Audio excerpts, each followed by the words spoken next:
kita akan melakukan yang disebut dengan urban renewal, peremajaan kota, penataan ulang, bukan dikosongkan, apalagi dikosongkan tanpa mempertimbangkan satu prosedur, rasa keadilan, dan memperhatikan mereka sebagai sesama warga Jakarta. Tahun 88 sini saya, Pak. Berarti Ibu sempat milih Pak Anies dong? Sempat dukung Pak Gubernur Pak Anies, cuman Pak Anies gak tanggung jawab ini.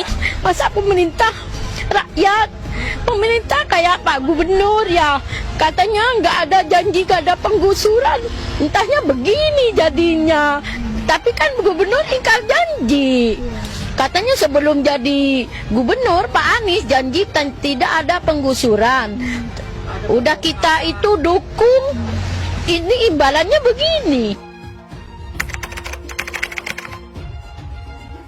Dan saya tidak ingin menjadi bagian dari daftar orang yang mengkhianati promotornya. Saya tidak ingin menjadi orang yang menjegal promotornya.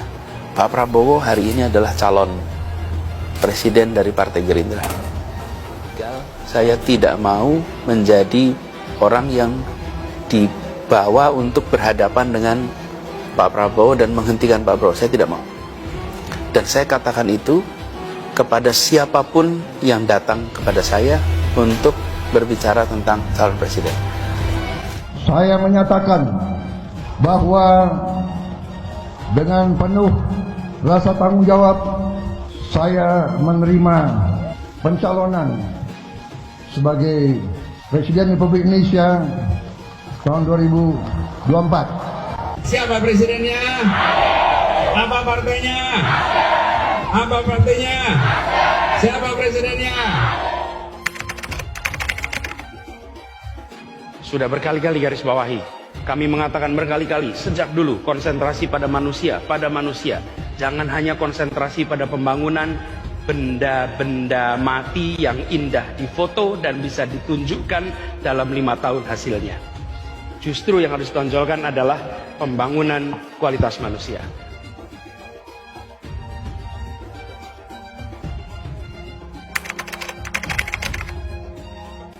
Air itu turun dari langit ke bumi, bukan ke laut. Harusnya dimasukkan ke dalam bumi, masukkan tanah. Di seluruh dunia air jatuh itu dimasukkan ke tanah, bukan dialirkan pakai gorong-gorong raksasa ke laut. Pompa-pompa statusnya siaga, begitu juga di Bina Marga, pompa-pompa bawah yang biasanya disebut underpass itu dalam posisi on.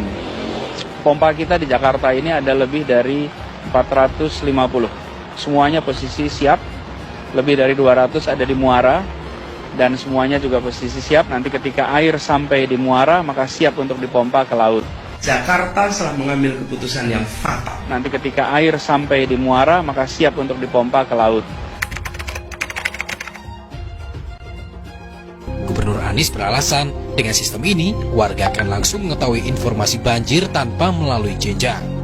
Bila ada kabar, maka pemberitahuannya akan langsung ke warga, tidak melalui jenjang. Jadi kelurahan bukan ke RW, RT, tapi langsung ke masyarakat, berkeliling dengan membawa toa untuk memberitahu semuanya, termasuk sirine. Benar-benar membuat sistem. Ini adalah toa, belum sistem. Saya cek ini, kenapa kita pakai ini coba? Dan adanya cuma di berapa nih? 14 kelurahan. Pertanyaan sederhana, kenapa di Jepang pakai begini ya? Kalau banjir kira-kira antara peringatan dan kejadian berapa menit? Lama lah, kenapa pakai alat begini? Ini dipakai karena tsunami. Kalau kita punya musuh perang, nah ini perlu nih.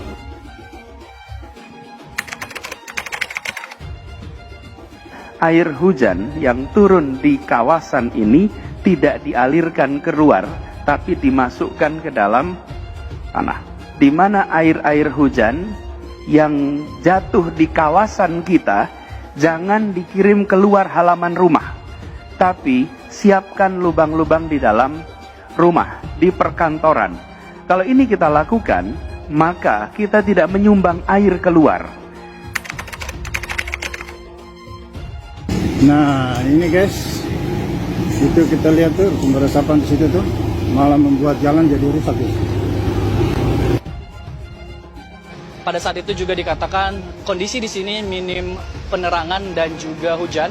Pada saat itu pengendara sepeda motor menghindari sumur resapan seperti yang terlihat di layar kaca. Memang di jalanan terdapat beberapa sumur resapan dan ketika menghindari sumur resapan dan pengendara sepeda motor ini jatuh dan masuk ke seberang jalan.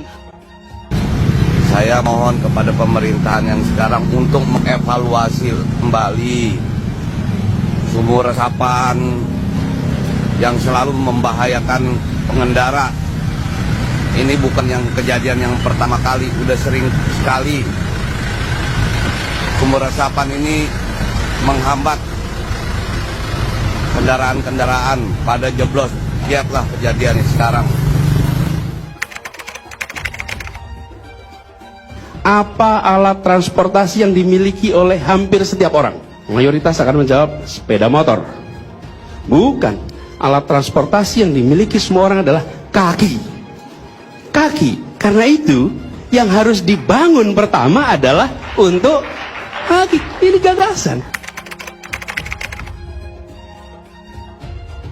Karena kita mengalami kondisi yang cukup ekstrim. Sebagai contoh, tahun lalu hujan ada yang 140 mm sampai 180 mm yang biasanya dihitung harian. 140, 180 itu sangat lebat, bahkan 180 bisa dibilang ekstrim. Pekan kemarin itu jatuhnya dalam durasi waktu 2 jam setengah. Jadi bisa dibayangkan betapa banyaknya air yang jatuh pada saat bersamaan. Kondisi ini pasti